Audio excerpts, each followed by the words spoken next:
உள்நாட்டிலே தமிழின அழிப்புக்கு காரணமாக இருந்திருக்கக்கூடிய மஹிந்த ராஜபக்ஷ தரப்பினர் இப்பொழுது எதற்காக நீலி கண்ணீர் வடிக்கிறார்கள், முதலை கண்ணீர் வடிக்கிறார்கள் என்று சொல்லி ஒரு கேள்வியும் சமூக வலைதள மட்டத்திலே எரிபொருள் பிரச்சனை இப்பொழுது கார்முஸ் நீரிணை தாக்கப்பட்டிருக்கிறது. அமெரிக்கா சொல்கிறது கார்முஸ் நீரிணையில் இருக்கக்கூடிய சில பகுதிகளில் கண்ணிவெடிகளை அகற்றுங்கள், அங்கு இருக்கக்கூடிய சில விடயங்களை எப்போது முடிவுக்கு வரும், இதை முடிவுக்கு கொண்டு வர வேண்டும் என்று சொல்லித்தான் பாப்பரசன் மட்டுமல்ல உலக நாடுகளில் இருக்கக்கூடிய அத்தனை தலைவர்களும் இப்போது தங்களுடைய வேண்டுகோளை வினயமாக முன்வைத்திருக்கிறார்கள். ஹோர்முஸ் நீரிணை மூலமாக கொண்டு வரக்கூடிய எரிபொருட்களுக்கான விலை ஏற்றம் இப்பொழுது எகிறிக் கொண்டிருக்கிறதோ. எனவே எரிபொருளுக்கான தட்டுப்பாடு இல்லை, கையிருப்பில் இருக்கிறது, 6 மாதங்களுக்கு போதுமான எரிபொருள் நாட்டில் இருக்கிறது என்று சொல்கின்ற அரசாங்கம் எதற்காக?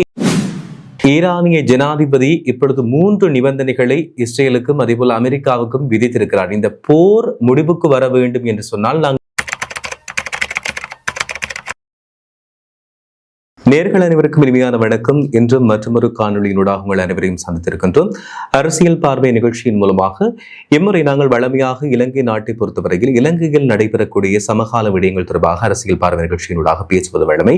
ஆனால் இம்முறை இலங்கை தாண்டி சர்வதேச ரீதி சார்ந்து இப்பொழுது 3ஆம் உலகப் போர் என்று சொல்லி வர்ணிக்கப்படக்கூடிய இந்த உலகப் போர் சம்பந்தமாகத்தான் பேச போகணும். இப்போது மீண்டுமாக யுத்தம் ஆரம்பித்திருக்கிறது. இது சர்வதேச ரீதியாக யுத்தம் ஆரம்பித்திருக்கிறது. அமெரிக்கா மற்றும் இஸ்ரேல் போன்ற நாடுகள் இப்பொழுது ஈரான் மீது போரை தொடுத்துக் கொண்டிருக்கிறது. அதுபோல ஈரான் நாடும் இஸ்ரேல் அமெரிக்கா மீது தங்களுடைய ஆதிக்கத்தை செலுத்திக் கொண்டிருப்பதை காண முடிகிறது. ஒவ்வொரு நாள் செய்திகளை பார்க்கின்ற பொழுதும் இந்த ஈரான், அமெரிக்கா, இஸ்ரேல் போன்ற நாடுகள், வளைகுடா நாடுகளுக்கான யுத்தம் பெரும்பாலும் நடைபெற்றுக் கொண்டிருக்கிறது. இது முடிவுக்கு வருவதாக இப்போதைக்கு சாத்தியமில்லை என்றவாறு பல்வேறு கருத்துக்கள் நிலவி வருவதை பார்க்கக்கூடியதாக இருக்கிறது. அமெரிக்க ஜனாதிபதி டொனால்ட் ட்ரம்ப் சொல்லிக் கொண்டிருக்கின்றார், இது ஒரு வாரத்திற்குள் முடிவடையும், நாங்கள் வெற்றி பெற்று விட்டோம், இல்லை என்றால் இது முடிவடைந்து விட்டது என்றெல்லாம் சொல்லிக் கொண்டிருக்கிறார். இருந்தாலும் ஈரான் நாடு என்ன செய்கிறது என்று சொன்னால், ஈரான் சொல்லிக் கொண்டிருக்கிறது நாங்கள் யுத்தத்திற்கு தயாராக இருக்கிறோம், இப்பொழுது அபரிமிதமான ஆயுதங்களோடு நாங்கள் களமிறங்கி இருக்கிறோம், எங்களுடைய இராணுவ வீரர்கள் எல்லாம் இப்பொழுது படைத்தளங்களிலே படைக்களங்களிலே களமிறக்கப்பட்டிருக்கின்றார்கள். குறிப்பாக நாங்கள் கடலுக்குள்ளே இருந்து கடல் வழியாக தாக்குகிறோம், வான் வழியாக தாக்குகின்றோம், தரை வழியாகவும் தாக்குதல்களை மேற்கொள்கின்றோம் என்று சொல்லி ஈரான் சொல்லிக் கொண்டிருக்கிறது. கடல் வழியான தாக்குதல் என்று சொல்லுகின்ற பொழுது மறைமுகமாக இருந்து நாங்கள் கடல் வழியாக ஏவுகணைகளை அடிப்போம் என்று சொல்லிக் கொண்டிருக்கின்றார்கள். அது மட்டுமில்லாமல் அமெரிக்காவுக்கு தொடர்ச்சியான பேரிடி செய்திகளையே இந்த ஈரான் நாடு கொடுத்து கொண்டிருக்கிறது என்று சொல்லி பரவலாக பேசப்பட்டுக் கொண்டிருக்கிறது.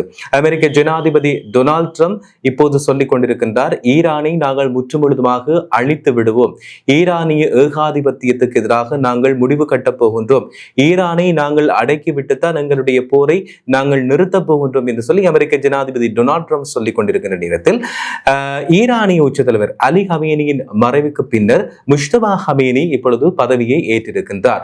எனவே இந்த தலைமை பொறுப்பை ஏற்றிருக்கக்கூடிய முஸ்தபா ஹமேனி பற்றிய அறிக்கைகள், அவர் தொடர்பான விடயங்கள், அவர் இப்போது எங்கே இருக்கிறார், என்ன செய்து கொண்டிருக்கின்றார், அவருடைய ஒவ்வொரு அப்டேட்டும் வெளிவருவதாக இல்லை. எனவே அவரை இப்பொழுது மறைத்து வைத்திருக்கிறார். அவர் உயிருடன் இருக்கிறாரா இல்லையா என்பது பற்றிய ஒரு புரிதல் நிலை இப்பொழுது உலகத்தில் இல்லை என்றுதான் சொல்ல வேண்டும். ஏனென்றால் அலி ஹமேனிக்கு நடந்ததை போல இவரும் சில வேளைகளில் மாட்டுப்படலாம், அமெரிக்கர்களிடம் மாட்டுப்படலாம், இல்லை என்றால் அமெரிக்காவால் அவரும் கொலை செய்யப்படலாம் என்கின்ற நோக்கத்தில் தான் இப்பொழுது புதிதாக தெரிவு செய்யப்பட்டிருக்கக்கூடிய முஸ்தபா ஹமேனியை அவர் தொடர்பான விடயங்களை வெளி அரங்கிற்கு கொண்டு வருவதற்கு ஈரான் நாடு யோசித்துக் கொண்டிருக்கிறது என்பதும் மிக முக்கியமாக நாங்கள் பேசிக்கொள்ள வேண்டிய விடயமாக இருக்கிறது.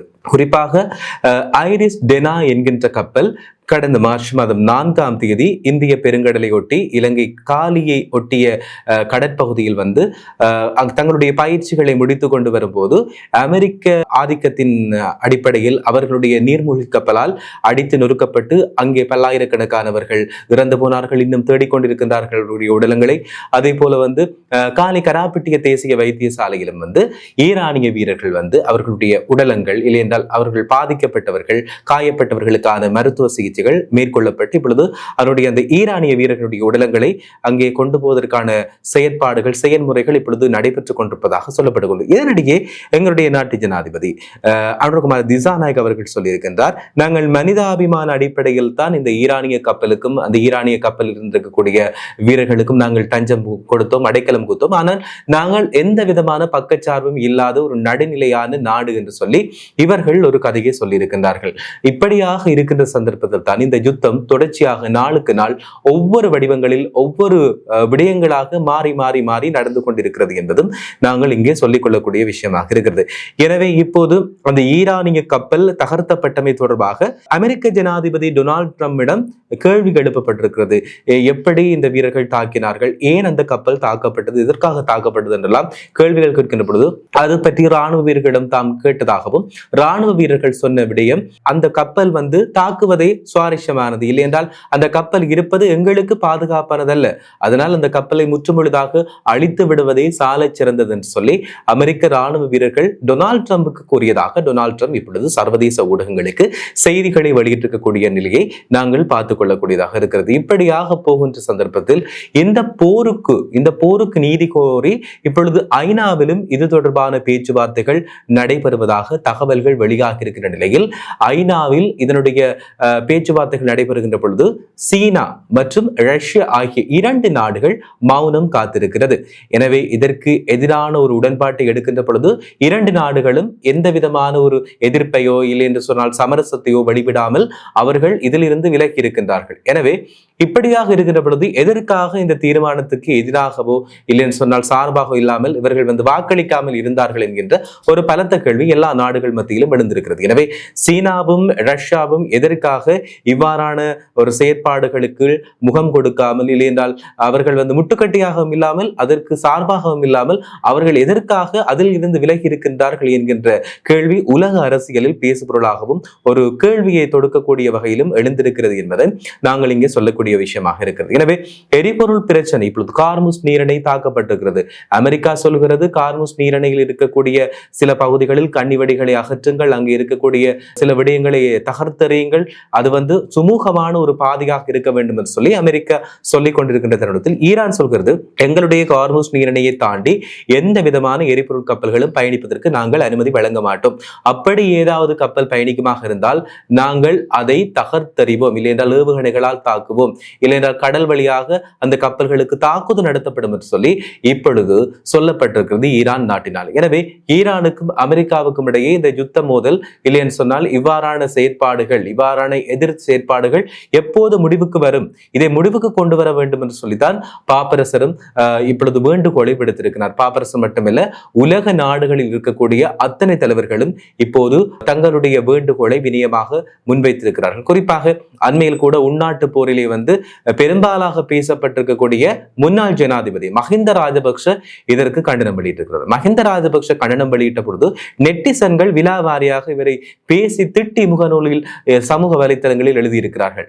உள்நாட்டு போரிலே காரணகர்த்தாவாக இருந்திருக்கக்கூடிய மஹிந்த ராஜபக்ஷ, முன்னாள் ஜனாதிபதி மஹிந்த ராஜபக்ஷ எதற்காக இந்த ஈரான் நாட்டிற்கும் அமெரிக்காவுக்கும் இடையிலான போரில் முரண்பாடு நிலை இல்லாமல் போய் வெகு விரைவில் அமைதி நிலைநாட்டப்பட வேண்டும், இல்லையென்றால் இந்த போர் முடிவுக்கு கொண்டு வரப்பட வேண்டும் என்று சொல்லி சொல்கிறார் என்று சொல்லி நெட்டிசன்கள் அவரை விமர்சித்திருக்கின்ற ஒரு நிலைப்பாட்டையும் நாங்கள் அண்மை காலமாக சமூக வலைத்தளங்களில் பார்க்கக்கூடியதாக இருக்கிறது. எனவே உள்நாட்டிலே தமிழின அழிப்புக்கு காரணமாக இருந்திருக்கக்கூடிய மஹிந்த ராஜபக்ஷ தரப்பினர் இப்பொழுது எதற்காக நீலி கண்ணீர் வடிக்கிறார்கள், முதலை கண்ணீர் வடிக்கிறார்கள் என்று சொல்லி ஒரு கேள்வியும் சமூக வலைத்தள மட்டத்திலே தமிழர்களுக்கு சார்பாக எழுந்திருக்கிறது என்பது மிக முக்கியமான விடயம். எனவே உள்நாட்டிலே ஒரு யுத்தத்தை நடத்தி அதற்கு தலைமை பொறுப்பேற்ற மஹிந்த ராஜபக்ஷ எதற்காக சர்வதேச யுத்த அரங்கிலே அவர் அழுகின்றார், கவலைப்படுகின்றார், தன்னுடைய நிலைப்பாட்டை கூறுகின்றார் என்று சொல்லி எல்லோருமே ஒரு கேள்வியை தொடுத்திருக்கிறதை நாங்கள் பார்க்கக்கூடியதாக இருக்கிறது. இது இப்படி இருக்கையில் ஹோர்முஸ் நீரிணை மூலமாக கொண்டு வரக்கூடிய எரிபொருட்களுக்கான விலை ஏற்றம் இப்பொழுது எகிறிக் கொண்டிருக்கிறது. ஒவ்வொரு நாளும் பெட்ரோல், டீசல், மண்ணெண்ணெய் இவ்வாறு எரிபொருளுக்கான விலை, கச்சா எண்ணெய், மசகு எண்ணெய் என்று சொல்லி எரிபொருட்களுக்கான விலைகள் அதிகரித்துக் கொண்டிருப்பதை நாங்கள் காணக்கூடியதாக இருக்கிறது. எனவே எரிபொருட்களுக்கான விலைகள் ஒவ்வொரு நாளும் அதிகரிப்பது மட்டுமல்லாமல் எரிபொருளுக்கான தட்டுப்பாடு இப்பொழுது நாட்டிலே நிலவி வருகிறது. எனவே இலங்கை அரசாங்கம் சொல்லி இருக்கிறது எரிபொருள் தட்டுப்பாடு ஏற்படாது என்று சொல்லி. எனவே எரிபொருள் தட்டுப்பாடு ஏற்படாது என்று சொல்கின்ற பொழுது எப்படி அந்த எரிபொருள் தட்டுப்பாட்டை நிவர்த்தி செய்யலாம் என்கின்ற ஒரு கேள்வி எல்லோருடைய மனங்களிலும் எழுந்து கொண்டிருக்கிறது. எனவே எரிபொருளுக்கான தட்டுப்பாடு இல்லை, எரிபொருள் கையிருப்பில் இருக்கிறது, எரிபொருளுக்காக நாங்கள் ரஷ்யாவையோ இல்லை என்று சொன்னால் நாங்கள் ஈரானையோ நம்பி இருக்கவில்லை, எங்களுக்கு சிங்கப்பூர் வாயிலாகத்தான் எரிபொருள் வருகிறது, எங்களுக்கு வேறு நாடுகள் வாயிலாகத்தான் எரிபொருள் வருகிறது சொல்லி அரசாங்கம் அனுப்பிக் கொண்டிருக்கிறது. எனவே அரசாங்கத்தினுடைய எதிர்க்கட்சி தலைவர் சஜித் பிரேமதாசவா இருக்கட்டும், அரசாங்கத்தை சாராத எதிர்த்தரப்புகள், இல்லை என்று சொன்னால் பாராளுமன்ற உறுப்பினர்கள் பாராளுமன்றத்தில் இப்பொழுது பாராளுமன்ற சபை அமர்வுகளில் சீறி பொங்கி எழுந்திருக்கிறார்கள் என்பது மிக முக்கியமான ஒரு விடயமாக இருக்கிறது. குறிப்பாக சொல்ல போனால் எரிபொருள் தட்டுப்பாடு இல்லை என்று சொன்னால் எதற்காக கியூவில் நிற்கிறார்கள்? யாழ்ப்பாணத்தை பொறுத்தவரை இலங்கையிலே அதிகப்படியான எரிபொருள் விநியோகத்தை ஒரு நாளாக அந்த அண்மைய நாட்கள் பதிவாகி இருக்கிறது. கோடிக்கு மேல் எரிபொருள் விற்பனையாகி இருக்கிறது. இவ்வாறு எரிபொருளானது ஒரே நாளில் விற்பனையாகிறது சொன்னால் எதற்காக நீங்கள் QR முறைமையை கொண்டு வரவில்லை? எதற்காக நீங்கள் சம அளவிலான எரிபொருட்களை பங்கிட்டு கொடுக்கவில்லை மக்களுக்கு என்கின்ற ஒரு பலத்த கேள்வி எழுந்திருக்கிறது. எனவே எரிபொருள் சேமிப்பு, எரிபொருள் அதிகளவாக மக்கள் பெற்றுக்கொள்கின்றார்கள் என்று சொன்னால் மற்றவர்களுக்கு அந்த எரிபொருள் கிடைக்காமல் போகக்கூடிய வாய்ப்பு இருக்கிறது. எனவே இதற்கெல்லாம் காரணம் இந்த இலங்கை அரசாங்கம். எனவே இவ்வாறான பிரச்சனை இருக்குது என்று சொன்னால் QR முறைமையை கொண்டு இருக்கலாம், இல்லை என்றால் எரிபொருளை சமமாக பங்கிடுவதற்கான வாய்ப்பை கொடுத்திருக்கலாம்.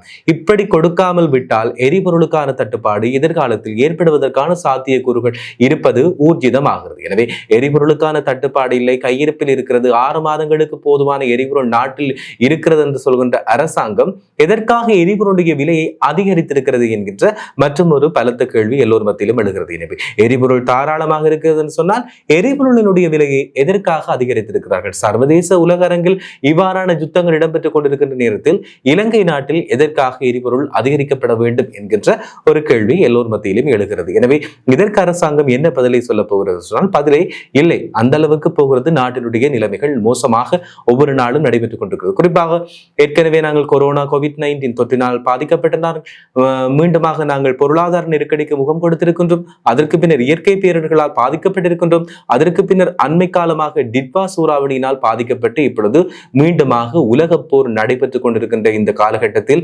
அதனுடைய பொருளாதார மீட்சி பாதையிலிருந்து இன்னும் மீள்வதற்கான வாய்ப்புகள் இல்லை என்கின்ற பட்சத்தில் இலங்கை அரசாங்கம் எப்படி இந்த நிர்வாகத்தை, இல்லையென்றால் இந்த மக்களுடைய அன்றாட தேவைகளை நிவர்த்தி செய்ய போகிறது என்கின்ற ஒரு கேள்வியோடு தான் நாங்கள் பயணித்துக் கொண்டிருக்கின்றோம். இதேவேளை ஈரானிய ஜனாதிபதி இப்பொழுது 3 நிபந்தனைகளை இஸ்ரேலுக்கும் அதேபோல் அமெரிக்காவுக்கும் விதித்திருக்கிறார். இந்த போர் முடிவுக்கு வர வேண்டும் என்று சொன்னால் நாங்கள் 3 நிபந்தனைகளை தருகிறோம். அந்த 3 நிபந்தனைகளுக்கு கீழே இந்த போரை நீங்கள் முடிவுக்கு கொண்டு வர முடியும் என்று சொல்லி, அந்த 3 நிபந்தனைகளும் என்னென்று சொன்னால் எங்களுக்கு குறிப்பாக சர்வதேச ரீதியில் ஒரு சமாதானமான ஒரு உடன்பாடு எட்டப்பட வேண்டும், எந்த ஒரு நாட்டிற்குமோ இல்லை எவ்விதமான மோதல்களும் இல்லாமல் தவிர்க்கப்பட வேண்டும் என்று சொல்லி ஒரு விடயம். 2வது நிபந்தனை என்று சொன்னால் எங்களுக்குரிய இழப்பீடை அமெரிக்கா செலுத்த வேண்டும்.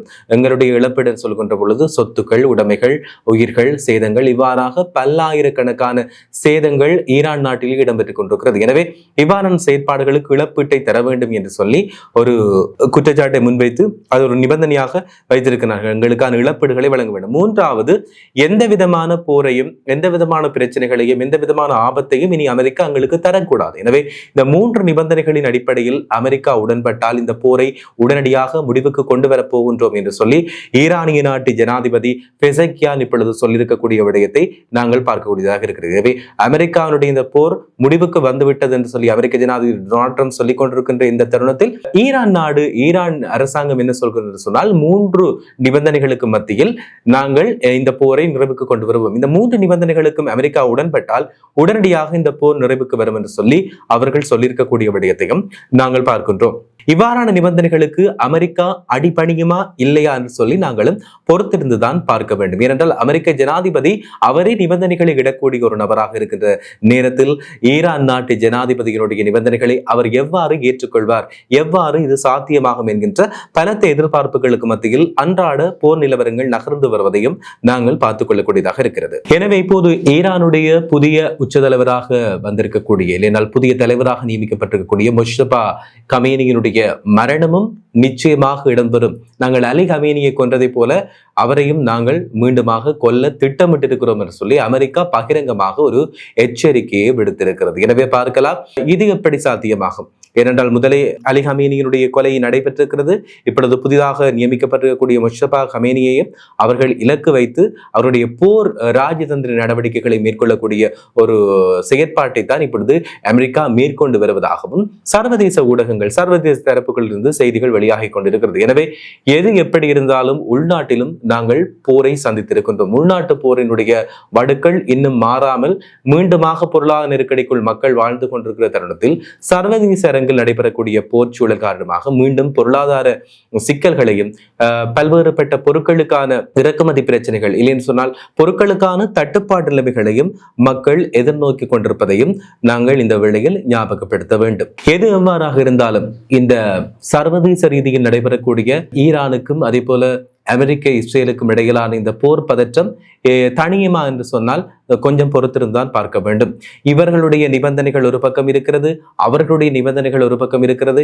இரண்டு நாடுகளுமே நிபந்தனைகளை விதித்தால் இந்த போரானது முடிவுக்கு வருமா இல்லையா என்பது ஒரு கேள்விக்குறியான விடயமாகத்தான் இருக்கிறது. எனவே இது எப்படி நடந்தாலும் சர்வதேச அரங்கில் என்ன நிகழ்வுகள் நடந்தாலும் என்ன சம்பவங்கள் நடந்தாலும் என்ன பிரச்சனைகள் ஏற்பட்டாலும் அது இலங்கையையும் தாக்கும், இலங்கையில் வாழக்கூடிய சாதாரண மக்களையும் தாக்கும்.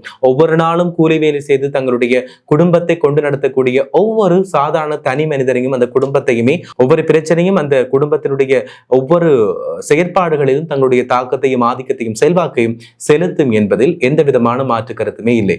எனவே இலங்கை அரசாங்கமும் இப்பொழுது இது தொடர்பான பல்வேறுபட்ட விடயங்களை கலந்துரையாடி கொண்டிருந்தாலும் சர்வதேச அரங்கில் நடைபெறக்கூடிய இந்த போர் காரணமாக அதிகமாக பாதிக்கப்படுவது மக்கள் மட்டும்தான். எனவே மக்களுக்கு அதிகமான சுமையை இந்த அரசாங்கம் கொடுக்கிறது. இது மட்டுமல்ல, எந்த அரசாங்கம் இந்த ஆட்சியில் இருந்தாலும் இவ்வாறான செயற்பாடுகளுக்கு மத்தியில் தங்களுடைய ஆட்சி திறமையைத்தான் அவர்கள் வெளிக்காட்டுவார்கள்.